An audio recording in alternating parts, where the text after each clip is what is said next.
From Hawaii News Now, this is a breaking news special report.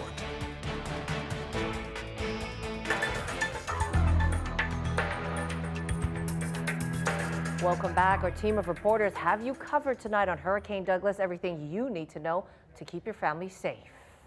And we're relying on the information of Ben Gutierrez and Guy Hagi as Hurricane Douglas continues on its path west-northwest track toward the main Hawaiian Islands, carrying with it some dangerous and potentially damaging weather. Let's go to Ben and Guy for the latest. Yeah, and this is brand new information that's coming in fresh from the Central Pacific Hurricane Center. Hurricane Douglas still a Category 1, but it looks like it is still just dangerously close to us. Yeah, now when you take a look at this, there's some things you can note. Notice the storm is spreading out up to the north. That's indicative of upper level wind shear, which is a good thing for us. Yeah, the Hurricane Hunters reconnaissance planes have been moving through the storm, and they have definitely been reporting and experiencing the shear. In fact, look at what's happening off to the north. A lot of the top cloud cover is pushing off to the north, and that again is good for us because at least it will bring a lot of the dangerous wind energy and also the rain energy a little bit further off to the north.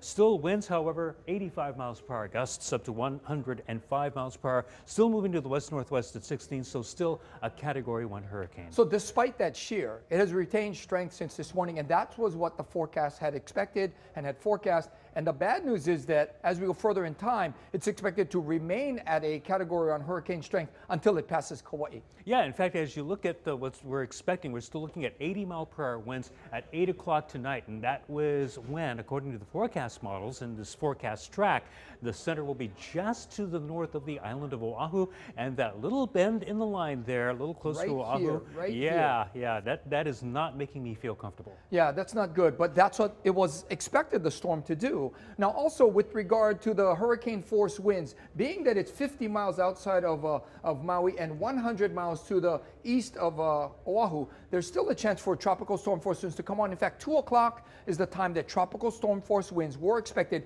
here on Oahu, so we could see those winds start up pretty soon. Yeah, at least as the afternoon goes along, we can still expect those winds to continue speeding up. As far as Kauai, we're still looking at about 2 o'clock in the morning, and it could still be definitely at least a Category 1 hurricane because you can see it's already going to be to the northwest by Monday morning. Tomorrow morning at 8 o'clock, still going to be a Cat 1 at 75 miles per hour. And like we talked about all morning long, and since the storm has come on now more so that it's closer to us, we have a lot of confidence in this forecast track, a lot of confidence now.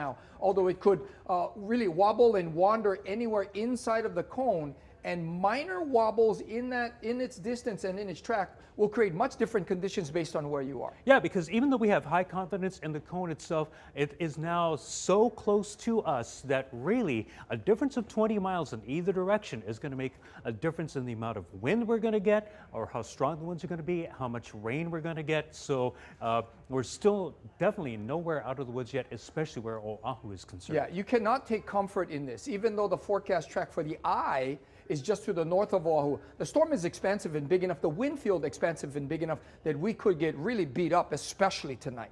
Yeah, winds right now, they don't look that strong, they don't look that impressive, but you can see the strongest wind field just to the north, because if this if this purple area that you see here continues just to the west rather than going off to the west northwest, this is going to be impacting Oahu if it decides that it's going to take a harder left turn. And also notice the direction of where the winds are coming from with relation to the storm. Right ahead of the storm, we got these northerly winds. A little bit closer, the winds shift more to the northeast. And then as the storm pulls away, like what's happening over on the Big Island, we're getting these southerly winds, bringing up more moisture from the south. Very humid conditions over there on the Big Island, and some of those humid conditions expected to pull up to Maui County pretty soon.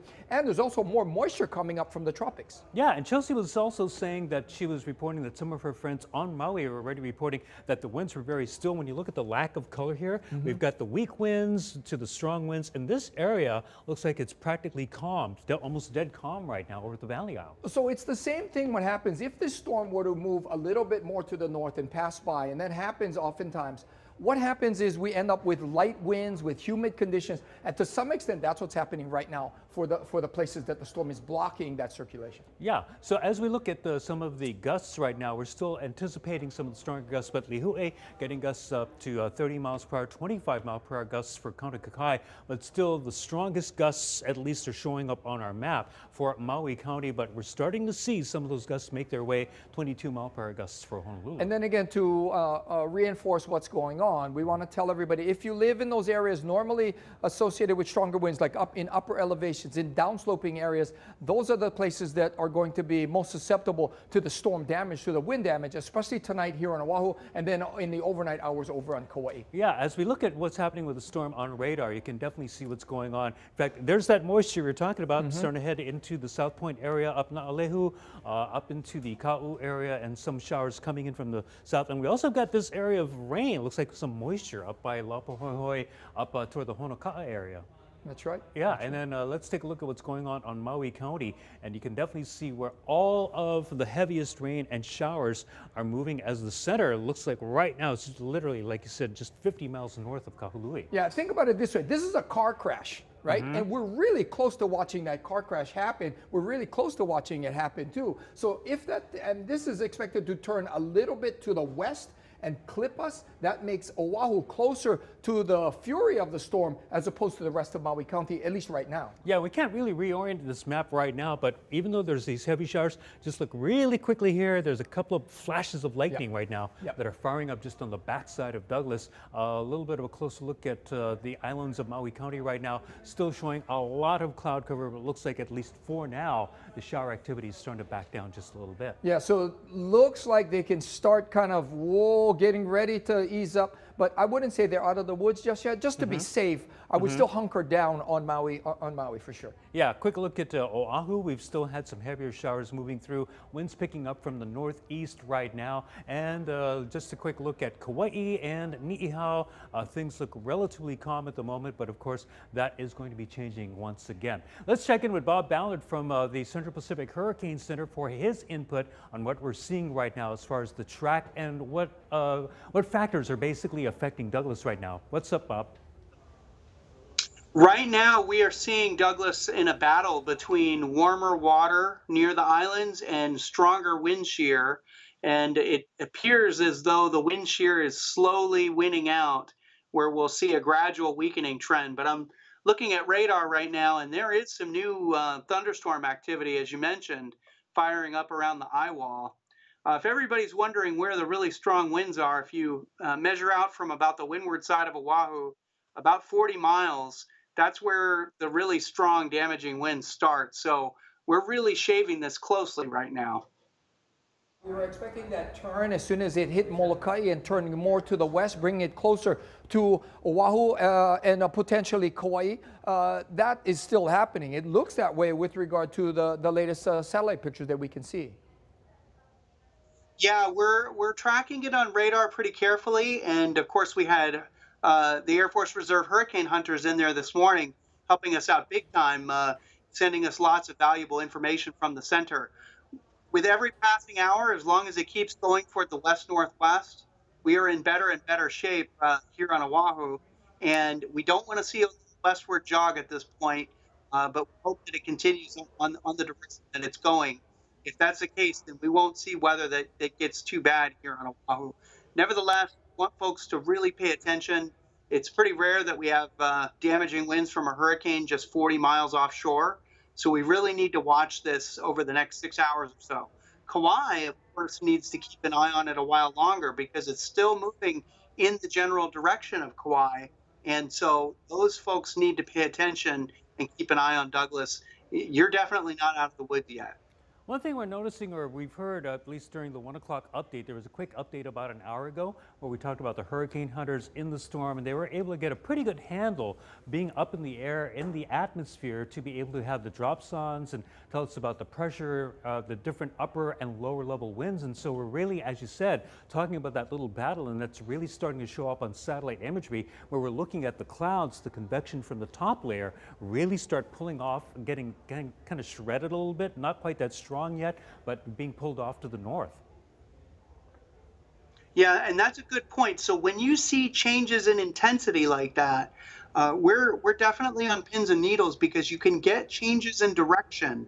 We saw that with Lane, right? Remember what Lane did? It came at us from the south. It was a very intense hurricane, and then as it started to get sheared, it made a fairly quick westward turn. We don't think Douglas is going to make a really sharp westward turn, but we are watching because of the changes in intensity that are going on, whether or not that might induce a little westward nudge as it's going by Oahu. So that's why we're really careful right now about what's going on. It wouldn't give us much time between the conditions that we have right now. We actually have the sun out here for a few minutes between the showers that have been going through, and then getting something much worse on the west side of that eye wall. So, Bob, so again, just bear with us the next few hours. Yeah, Bob, any indication of that westerly turn? Anything like that? Do you see anything showing hints of that westerly turn? Not yet, and so we've got our eyes on it. We hope that it does not materialize, and we don't think it would be pretty subtle. But nevertheless, it's within the margin of our typical error at just 6 or 12 hours. We know that tropical cyclones over a 6-hour period can wobble, say, 30 miles back and forth. So this is something that we're really watching, whether or not parts of Oahu could get scraped with that wind field, or whether we get out of this without any real direct effects, which we're all hoping for at this point. Yeah, we're definitely on the edge of possible disaster, so we'll keep this very close watch for us. Bob Ballard over at the Central Pacific Hurricane Center. Thanks for keeping us updated throughout the afternoon. Lynn, back to you. Thanks, guys. And joining us now is Lieutenant Governor Josh Green. Now, Governor, this is a very difficult time because we've got the COVID cases and we've got people who may need